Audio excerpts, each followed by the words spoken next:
Let's start with a tough question. Why does your carving look so awkward? Or rather, why doesn't it even look like you're carving at all? Today's topic is the answer to those questions.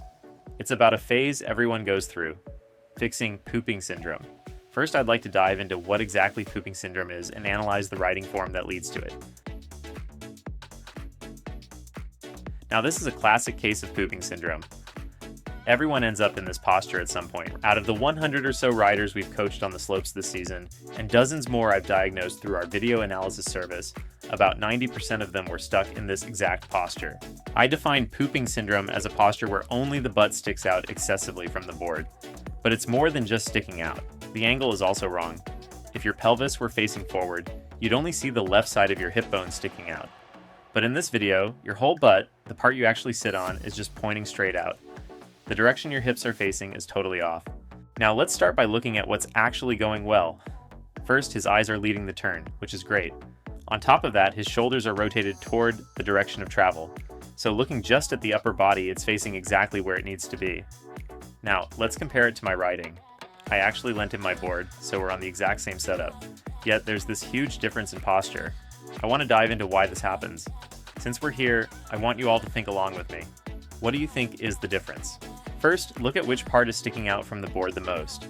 On the left, the pooping syndrome, the butt is sticking out. But on the right, it's the head that's sticking out. This diagram shows it clearly. Since it's a Heelside turn, you're leaning toward the heel edge. When you look at which body part is sticking out the most in pooping syndrome, it's the butt. In the photo on the right, I am leaning with my whole body, so the head is sticking out the furthest over the edge. The key is the entire body's axis. You need to lean as one. If only your butt sticks out like that, it becomes pooping syndrome. The prescription for this condition, here it is. Practice axis turn. Leaning with your entire body is called axis turn. You need to lean as one solid unit, like a single axis. I have a separate video that breaks down exactly how to do the axis turn, so I'll put a link in the card above and in the description below. Next, cause number 2, Duck Stance Hangover. It's great that the shoulders and upper body are facing the turn, but the problem is the pelvis and knees. They're still pointing sideways. This happens because the habits from riding duck stance haven't worn off. In a duck stance, your knees are basically locked into a sideways position. Even though the upper body is facing forward, the lower body stays stuck in that old duck stance angle. At this point, the rider is on their own board with angles set at 36 degrees in the front and 27 in the back. Normally, the pelvis and knees should be able to point much further toward those 36 and 27 degree marks, but it's like the body is blocking itself from going any further.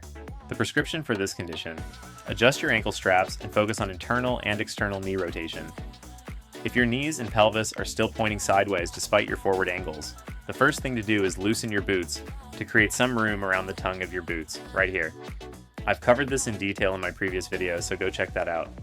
By the way, my own boots are so old and beaten up, they're incredibly soft. Even though they look tightened, they're actually super flexible because I've worn them down so much. Soft boots make it much easier to twist and face forward. To get your pelvis and knees pointing forward, here's a setting tip. Extend the ankle strap on your back foot a bit more than the front. Give it some extra slack. In my case, while my front foot is set at 2 holes, I keep my back foot at just 1, making it slightly looser. This makes it easier to tuck your knee in and face forward. Of course, you need to tune this looseness to match the stiffness of your boots.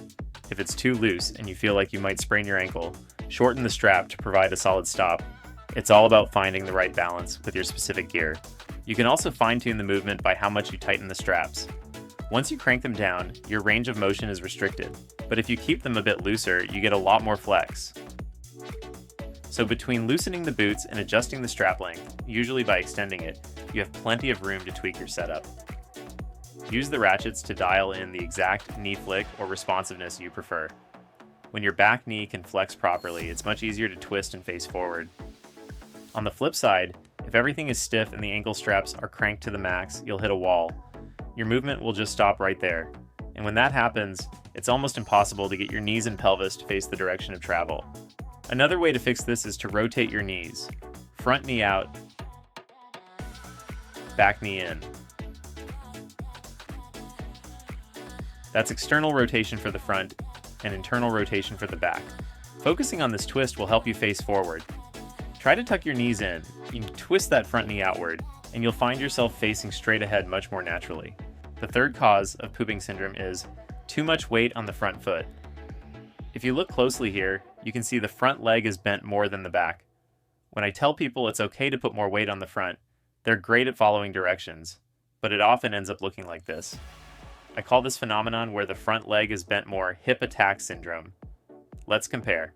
In the photo on the left, the front leg is more bent.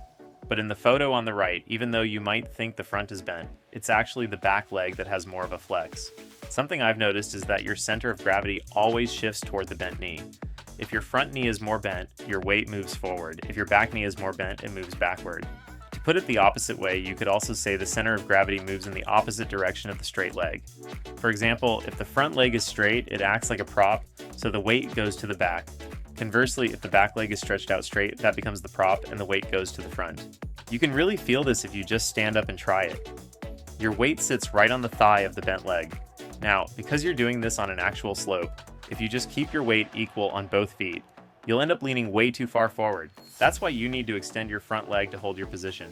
To sum it up, when your front leg is more bent, you get a forward weight. When your front leg is more extended, you get a back weight. Now, a quick question for you. Where's the center of gravity in this diagram? I'll give you some thinking time. 3, 2, 1.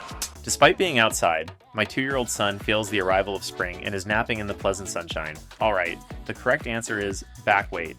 Even if your front leg is bent slightly, if your back leg is more bent, it becomes a back weight. It's subtle, but since my back leg is more bent, the weight is actually toward the back. Even when we call it front riding, it's really a matter of degree. It all depends on how much you extend that front leg to hold your weight back. Without this distinction, it's easy to get confused. Now, here's the prescription for hip attack syndrome. For those of you whose hips drift out over the edge, bring this up, and with your upper body kept upright, imagine shifting your pelvis over this way while maintaining that posture. If you press evenly against the high backs of both feet like this, your pelvis ends up facing sideways, which is exactly the same as this, so your butt inevitably sticks out. If you think that looks awkward, while it depends on your angles, one way is to use a forward stance. Face your pelvis forward, and then lean in just like this. The other option is to face forward and pull back this way through the rear, then go into it like this. These are the two options, but today I'm focusing on the first one. Now let's see it in practice. Can you tell the difference between the photo on the left and the one on the right? You often see people falling because they can't hold the edge.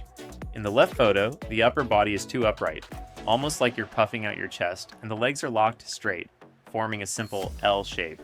That's why you fall. On the other hand, look at the photo on the right. Can you see how the upper body is folded way forward, really hinging at those hip joints? This is the key difference. So first, fold your upper body to face forward, twist it to look ahead, and then hinge deeply at the hips. The more you fold forward, the more your seat naturally pushes back. If you create a deep V shape like this, your butt moves back, making it harder to get pooping syndrome, and you stay centered over the board. In the photo on the right, there wasn't much speed or pitch. To reach for the snow, I had to really fold my upper body over and hinge at the hips, keeping the front leg slightly bent. Without enough external force, you can't fully extend that leg, so you end up in this pose. Once you have more speed or a steeper slope, the centrifugal force lets you extend the front leg much more. What I'm trying to say is, face your upper body forward, hinge deeply at the hips, and send your seat back. It's a subtle nuance, but don't just move straight back. You want to feel like your upper body is driving into that front left diagonal space. That's it for today. If you found this helpful, I'd really appreciate a like.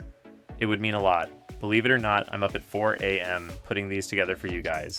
Thanks for watching, and see you in the next one.